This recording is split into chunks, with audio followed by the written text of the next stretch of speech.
Okay, let's talk content for 2024 and my trends that I think are going to be popular and predictions and things like that. I was recently just reading an article on Impact and they were talking about some content marketing trends for 2024. I want to give my take on them and also add my own spin and perspective to it.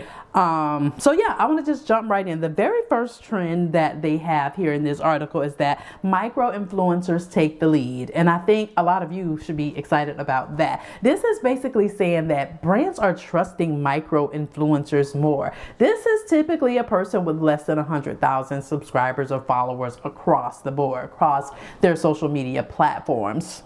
We're looking at you, right? Micro influencers tend to have a smaller audience, but they tend to be a lot more connected with that audience. They tend to be a lot more drawn in, and the customers and the audience members trust them more because they know that they're not just saying things for the money. Like sometimes these larger influencers with millions and millions of subscribers can do. I feel like brands have kind of got hip to the, they're just taking the brand deals and saying whatever, and it doesn't necessarily come across or feel authentic to the audience member. So brands are leaning a lot more on micro influencers, where we have very niche content, a very niche community of people. We talk about our specific topics that we talk about, and then our people trust us when we talk about those things, because like over here ain't no fluff, there is no lies. If I'm going to talk about a brand, I'm going to talk about that brand and be honest with it. But in addition to brand deals, there are also many other opportunities I feel for micro influencers going into 2024 as well, and that's affiliate marketing being one of the biggest, because you can take all of the back and forth out of the working with a brand or the control over your content and all that, and you can just do affiliate marketing, which tends to be much easier for newer influencers and micro influencers if you're smaller, on the smaller side of that, because you're simply just talking about things that you wear, that you like, that you love, that you use in your home. And then if you can get the people in your audience to like those things too, or if they're asking you about them and you share your links and they're willing to shop via your links, you really can make good money with this. Amazon influencer being one of my faves, and Like to Know It. Absolute faves, and you can make really good money. I make really good money with both of them, and I definitely see this getting even better and bigger in 2024 as brands cut back on the number of people that they start to work with.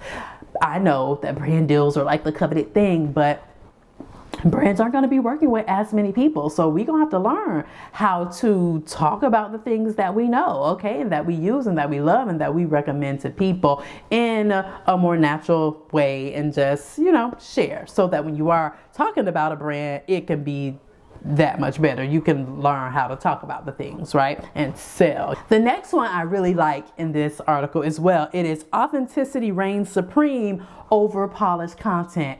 Okay, you can use your iPhone to make your content. This is saying that people don't want to see content that's perfect. They don't want to see the perfect content. They just want to get you, and you being real and authentic and telling how you really feel, okay? Because we have been so used to seeing people just presenting themselves in a way that was like unattainable and darn near flawless. People are quite tired of that. And authenticity, we want the authenticity back. We don't want a representative. Like, people would get online and have like a representative or a person that they were being for social media. Like, to me, there's a difference in just having your private life and getting online and just fabricating a whole nother person, that you're being somebody totally different. So people are quite tired of that, and authenticity, we're back to the authenticity now. This goes back into what I was saying about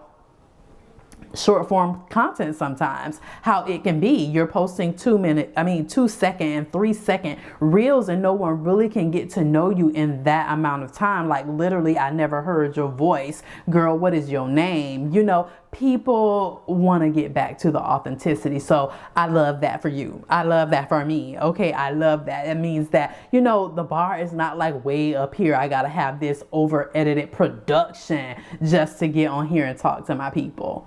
Right. Let's just be authentic and talk about the real. I absolutely love that. And I think that you should see that as an opportunity too, that you can get on here in your imperfection. You know, I'm not saying not put effort into what you're going to be doing, but this is an opportunity to get in the game and really practice until you get to where you want to be. And then the last one I want to talk about here, it says video will become the dominant format. Video is already the dominant format, but I want to add my 2 cents in and say that long form video will be the dominant format. It is so time that we get back to long form video. Not, short form is here to stay. I get that. But also to increase that connection that we have with our audience, to go deeper with our audience so that, you can sell some products and you can have an audience to get brand deals. Because if you don't got an audience, what is we doing? That ain't how it works. You can't just get the money without an audience. They want to be in front of your audience, right? So that we can go deeper with our people and know who they are and know what they like and know the type of content, the type of things that they would like to be put in front of them. It is so important. Long form content. It is. It's so important. And I believe that we're going to get back to that. Now, I kind of always talk about this because I thought it was so sad, and sorry for you, my love, if you happen to be looking at this, but I know y'all heard about the TikTok girl who has like over 1 million something TikTok followers, and she had like a meet and greet at VidCon or Vid Summit or something like that, and absolutely no one showed up to the thing because no one found it important. No one said, oh, I absolutely love her, I gotta show up to this meet and greet. Whereas YouTubers can have meet and greets and have the place literally darn near shut down like Hi Sanat. You know what I'm saying? Like, it's just a difference. And it's so funny. I heard somebody say over on the Instagram, Twitter, what is it called? The Instagram, Twitter. What is the Instagram, Twitter thing called? Whatever it's called. I saw someone write that the Instagram girlies have luxury apartments while the YouTube girlies have luxury homes. I said, okay, girl, okay, absolutely okay, because it makes sense. The YouTube girlies, they spend week after week putting up content, talking in long form, getting to know their audience and just sharing their day-to-day lives, and you kind of just become, you just see it every week and you become more connected to them through that. Like, for instance, I like to watch McKenna Walker and her vlogs. They're like an hour long each week, like a whole episode, right? And so I'm sitting there an hour at a time, an hour out of my life watching your video. And so obviously, yes, I'm going to create more of a connection with you. If she was to say, hey, I want to have a meetup for the moms or whatever, I would probably consider going because I think she's absolutely amazing. She taking care of her kids. She is a creator. Her hustle is impeccable. You know what I'm saying? She's really, really doing it. And so the connection is a lot more there for her. And just to be honest with you, I can't think of a person that creates short form content that I could say that about. I just feel like long form content creates a deeper connection, a more lasting connection, and more opportunity also.